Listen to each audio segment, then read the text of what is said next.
Hi, everyone.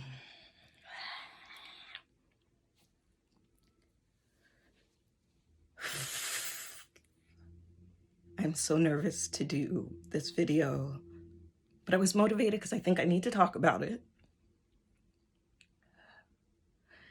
And I decided what's going to help me. I'm going to call it monetizing my Metamours.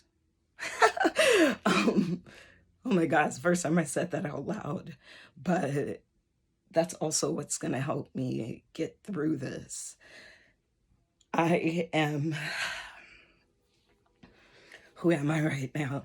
Many of you know me as Sheolay. I am an erotic noir interdisciplinary performance artist.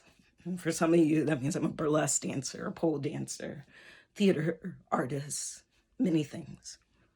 When I look like this, though, when I have this wig on, I'm also Jupiter Ether.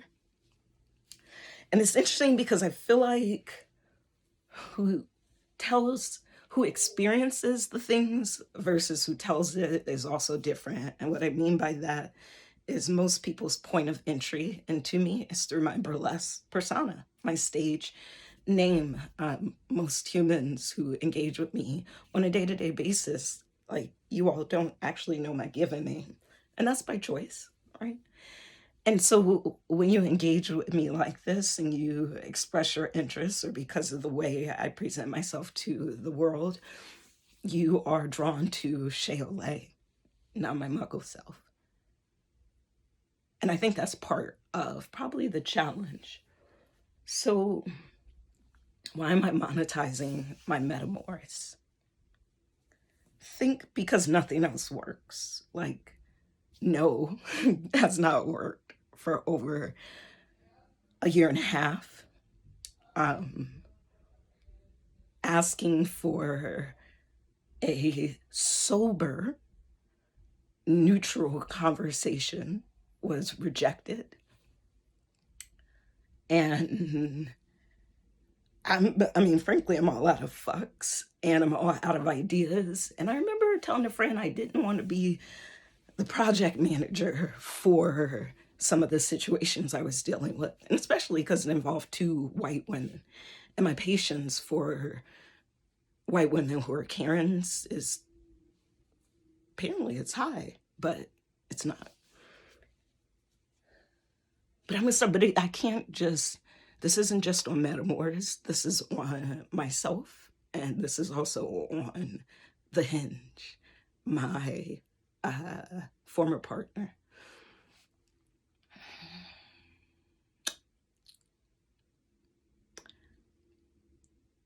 The part that's on myself is I did not hold my own boundaries. I had an opportunity. I had several opportunities from the moment I met my former partner all the way to a particular conversation we had maybe a month into dating. And to be honest, we went on 3 dates in 1 week. I didn't know the first one was a date until like 2/3 of the way through it. And in that particular week, once we spoke to it, we went on 3 because then I was going out of town for several weeks. So imagine 3 immediate dates, then you don't see them for, let's say, a month, and then you come back and see each other. And it was good because that month apart allowed me to really think on whether I wanted to pursue this or not. And there was a conversation that happened when I came back. And there were 2 things that came up in the conversation that I let ride for myself. One of these was when discussing our boundaries and hard limits and soft limits. He didn't have any. Don't fuck with anyone who can't say no. And I guess I should have known that if he kind of self-describes as a huckleberry. And if when he describes his connections to the people that he loves, I would discover this later as obligations. Don't fuck with anyone who cannot say no. So when I asked him what his boundaries were and he couldn't speak to them, I should have paused everything until he was in a place when we could have that conversation. And that even reminds me of a different friend of mine who could maybe one day become a comet and a lover. I don't know yet. But I remember when he and I were we weren't beginning to, we just had a chemistry. And we started like getting closer because we were dancing together. And that dance started to shift. And there's no, it just happened with me. I can always make choices at every fucking moment. I have that level of control over myself. So it's me choosing not to. So in this moment with this other friend of mine, that shift started happening. And so I said something to the effect of like, I don't remember, but it referenced boundaries and how we hadn't even discussed that. And we were starting to change. So I said I didn't know his boundaries. I didn't know. So he was like, let's pause. Like he literally stopped the dance and said, let's pause.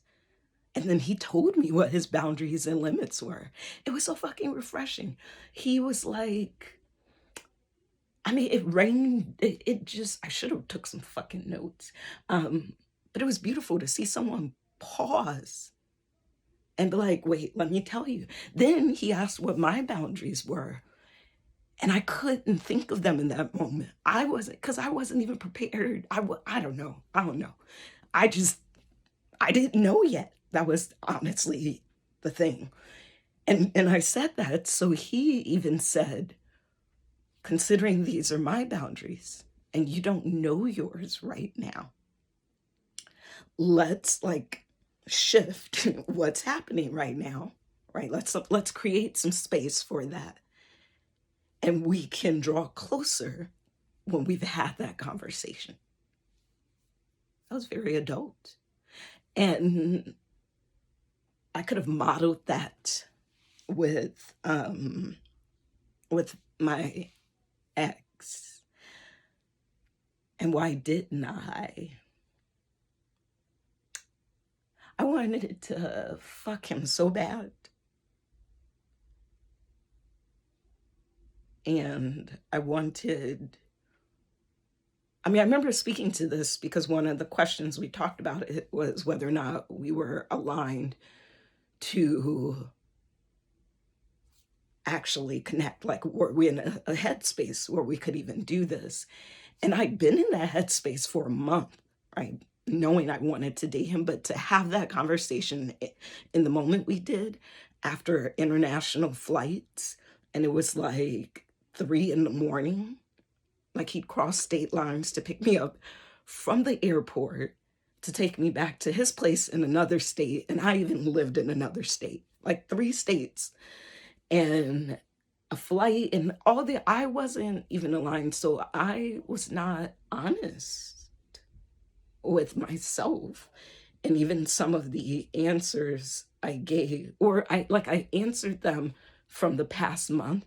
I didn't answer those questions like in the moment we were having the conversation.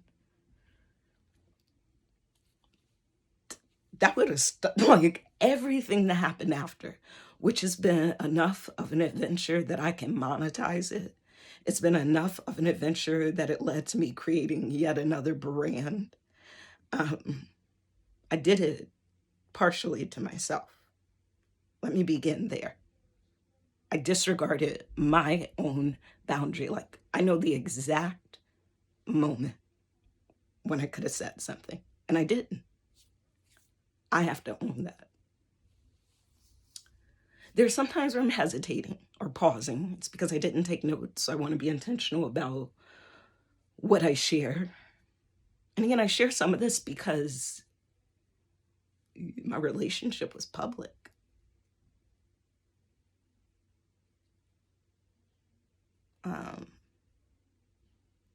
And our encounters are going to be public, right? There's some of you who you're probably going to be around me the first time I encounter my ex.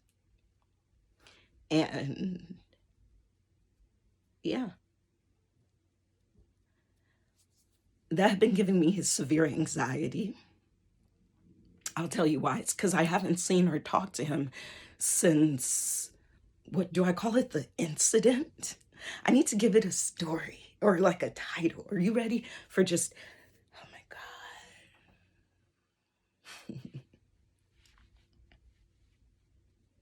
Oh, I just remembered a breakup because I was thinking about like the most obscure breakups and reasons people wanted me to, like, just what they did. Okay. If you watched the previous video, I gave some reasons why I was broken up with. But okay, back to this ex, because I'm definitely avoiding this apparently. An incident happened. There was like a night of fuckery. And I had to create distance, right? I needed to be somewhere else. And in the process of being somewhere else, I did request that we could, like, I requested that we speak later, whether it's a day later, several days later, to piece apart everything that was going on. And this is because not only was this person like my life partner, not my life partner, but like partner in that sense. They were my romantic partner, my sexual partner. Like I would interchange the word boyfriend with partner. They were, but not only that, if we took away the romance, because that was like the least of the things dealing with the incident, we're also friends. Like one of the few people I would actually call a true friend. In this new space and community that I'm in, one would, yeah. So there's that. So and I say that because if this happened with anyone else, right? I've mentioned some of my closest, dearest friends. I always talk about the people I love. I praise them. I would be equally as broken and hurt. That a friend, I don't use that word lightly. Most people are acquaintances or associates or strangers or peasants or pedestrians or muggles. Very few people are friends. And so to be treated that way from a friend really hurt.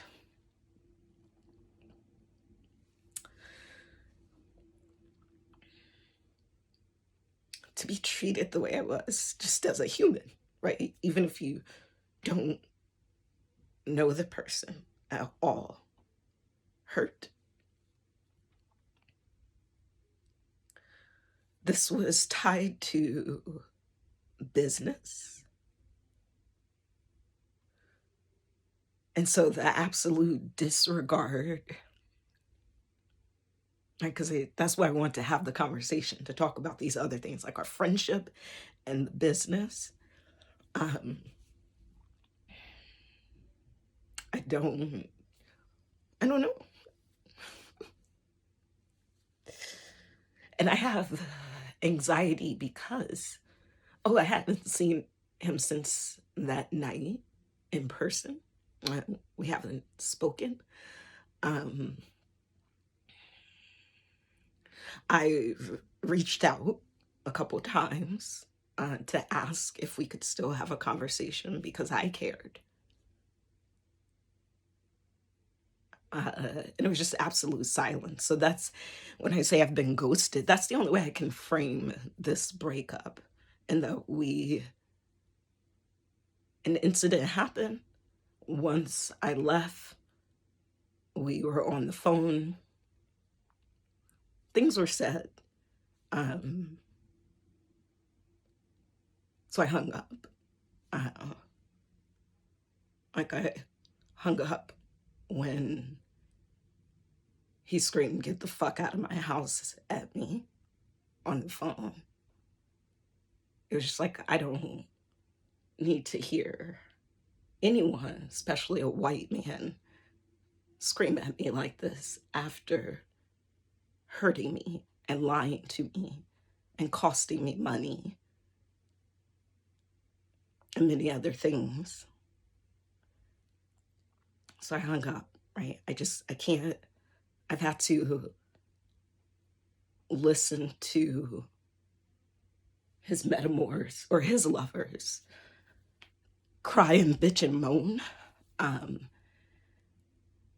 during the entire time that we were involved, and then listening to him in defense of all the fuckery, I couldn't listen anymore. So I hung up.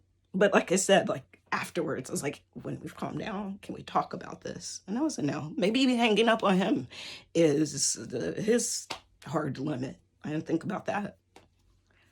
So we haven't spoken. And there are two ways in which we're going to see each other this year. And they give me severe anxiety, all things considered. He either is going to, like, I'm going to get hired to perform in a show. Probably, most likely, SlutChurch. It'll be my rotation to come perform, and he'll be there in the audience with anywhere from 1 to his 3 bitches. And at this point, I'm going to call them bitches between all the things they've done to me. That's the nicest word for their behavior, because, I mean, I could call them violators, right, for violating my privacy and many other things. But on occasion, I'll just say bitch 1, bitch 2, and bitch 3. So at some point, he'll be at SlutChurch, and I'll be there to work like it's my job. It's like you go into the office or wherever you go to work, and your ex who hurt you and just then wouldn't talk to you will just be there drunk with his other drunk lovers. And I'll have to be professional and do my hair whip and such, and I'll have to make it work because between him and his other lovers, they're all friends with many of my colleagues and my friends, or his lovers also date other people who swing or kink with friends, or now that one of his lovers all of a sudden is a burlesque dancer, like I was like, we will never be in the same show together. So I have to like watch lineups to ensure we're not in the same one. So the anxiety, or it'll just be when I'm going to a show as a guest to just be there and watch. So it'll be either when I'm at working or when I'm at a show, just as an audience member, which is one of like 3 reasons why I haven't gone to a show that I haven't been in. And I've only been in a couple shows. Like I turned down a last minute gig because I didn't have enough time to ensure I had someone there as my personal security in case he or his bitches were there. And I say that because that was part of what contributed to the challenges and why I'm monetizing my Metamours, because whenever they would encounter me at my job, even when I would say no and not want to be near them, I tell anyone no. they still kept approaching me, still kept trying to initiate things, would still like talk to me. No doesn't mean no for like 25 to 50% of white women, I've learned. I don't know if you have to bark at them or what the fuck you have to do to them. I did try a new method the other day and I think it worked. It was the first time a white woman did not respond when I said stop, because they like to have the last word. But that'll be another video. So they always still bothered me at work and while they're drunk with insecurity issues. I could list a lot of it, but I'm going to save it for later because I'm going to make money off of it. But I know these things because he told me firsthand. And he told me they had no boundaries and no privacy, so they wouldn't mind him sharing the things that he did about them. So their collective issues that they would bring to my job and put on me was an issue. And then eventually it got to a point where, because they would just keep coming up to me, literally, like when you tell someone, please leave me alone, and they're right here, I started then just like walking away. So that turned into a narrative of how I was not doing my job as a burlesque performer. These are things they would utter out loud that other people overheard, things that they would say to my then partner. These drunk white women would say I wasn't doing my job as a burlesque dancer because when I wasn't on stage, like if I was off stage, just watching the rest of the show, anytime I wasn't on stage, I was obligated to engage with them. And if I didn't, I was shunning them and I wasn't doing my job. To hear a white woman cry that I'm not doing my job, my customer service job. And to hear that story for a long time, like I've been hearing that since last spring, that I'm not doing my job. It's one of several incidents. So all these things, like, it makes me so nervous and scared and anxious. It's like I got to mask again. I got to play a role. It's crazy.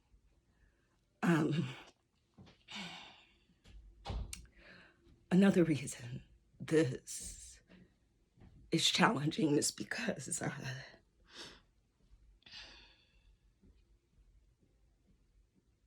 I need to take a moment. Okay, I'm back. So yeah, I was mentioning how at some point I'm going to encounter my ex in person. Some of you will be there when it happens. And you'll get to see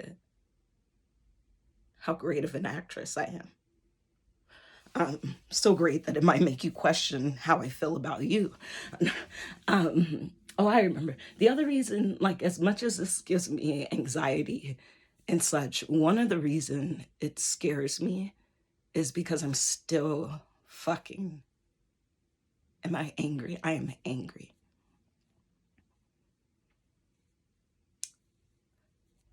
I don't know if I've forgiven or not him or the three bitches. And forgiveness is different for me. Forgiveness is not about the person. It's about, like, I think this is part of my process of forgiving. I have to acknowledge what happened first. Can't forgive anyone if for me, as my apology love language is acknowledging what the fuck happened and stating the stuff I'm gonna do, restitution, so it doesn't happen again. So yeah, I'm still angry, and I have decided to be the angry Black bitch who's not doing her job if presented with this again. right? So I've been quiet, I've been professional, I've been nice. I don't even get accused of being nice, but I've been nice. Um, I asked for just a Metamours boundary talk, of which they said no. They want to be my friend and watch me show up on dates that I'm on. Talk about the time when the one was listening in on stuff, the one who was moving and using my belongings, like a whole host of things, including the details of the breakup. Oh my God, not the breakup, but the incident. It's never happened to me again, and it's pretty fucking epic. And my God, I wish it had been something else. Like, I wish he'd been in the middle of fucking somebody. Like, I wish. I can't, oh my God, I can't wait. So because of this, I realize that I have to be Switchress with these bitches. Like, and him. So a part of me may mask and just do my job. Part of me may cower and have an anxiety or panic attack and then not be able to do my job. And I don't think I can risk either or. And so I'm leaning more into my villain, my anger, my rage, and let a bitch approach me.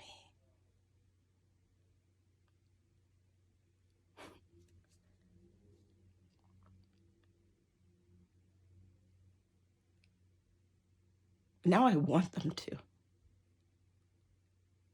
I dare them.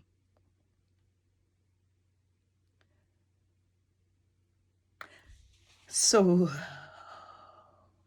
I gotta deal with my shit surrounding this, and I need to speak it. I need to get it out of me. And there's not really anyone in my everyday immediate circle who I could talk to about this, because either they're a part of that particular polycule through a kink way or a swinger way, or just because they tend to get drunk every now and then and make out with someone from it. It's a clusterfuck of incestuous swinging behavior with no boundaries, like in general, the whole community. But this particular polycule is so fucking strange. Like the one who sat right behind us on a date, and because she was so uncomfortable, he had to go soothe her. Bitch, why was you there? She tried to sit next to us on a date. I'm not kitchen table. I'm not lap sitting. I am high protocol. And who the fuck are you, stranger? So many things happen. Lies were told. And he would defend them. And he would critique other people, too. I remember this performer, through entitlement, absent-mindedness, privilege, or whatever else, used something of mine during the show.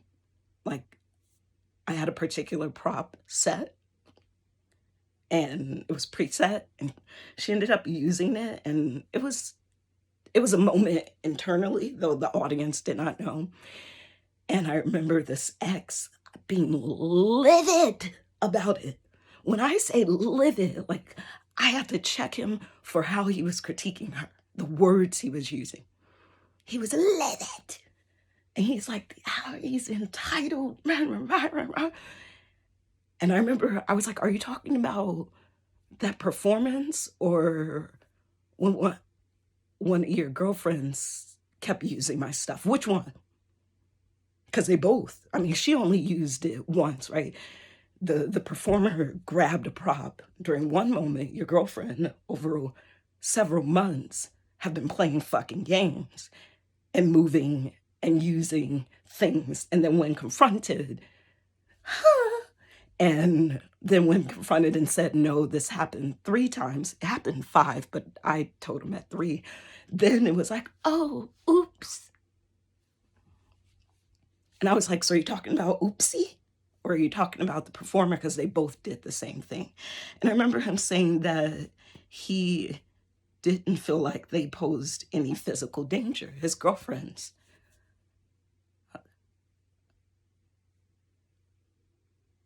No, but they pose a psychological danger. They pose an emotional danger. They are not safe to my fucking career. Like, they may not physically, well, physical danger, yes, when I ask them not to close distance, and they do. But I was like, oh, so my safety is based on how you categorize. So if they're fucking you, they're safe. And it's that, like, this privilege of thinking that because we're connected to the same people, we have the same relationships, right? That's what the Metamours thought. The former, his lovers, they were never my Metamours. That's just a technical term, because I don't love any of them. They could die today, and I wouldn't shed a tear. So I found it problematic that he felt like that, one, they thought that they got a line in as friends with me just because of my connection with him. That's not how life works. And then even him, he's like, well, they're safe because they're fucking me. I didn't vet them. And our boundaries aren't the same. So that's been a challenge. But yes, we broke up. I'm going to say we broke up. We are no longer together because he's become a ghost to me. I know he's still active in so many of you all's lives. I've even seen he's helping people with their costumes while I still have costume bits at his house, but he won't respond to me so that I can get my costumes. He won't respond to me after hurting me. Just insane. It's insane.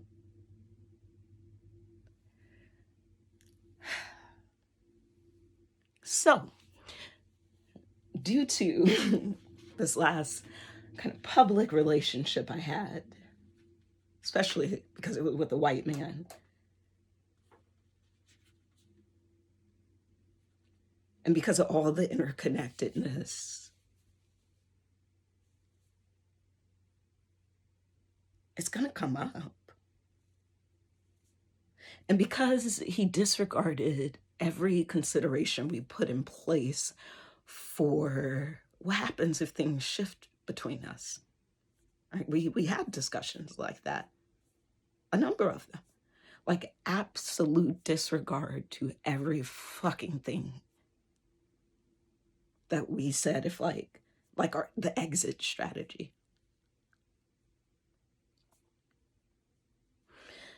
So with that, and because I'm going to create my own closure by creating an opportunity for myself, I'm going to monetize my story.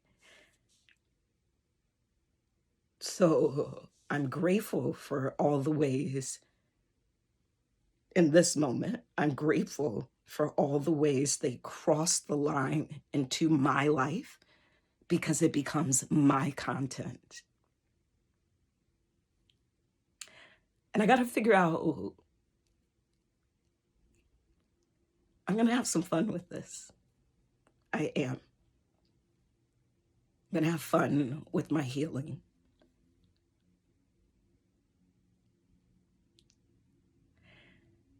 And I dare them to give me more content.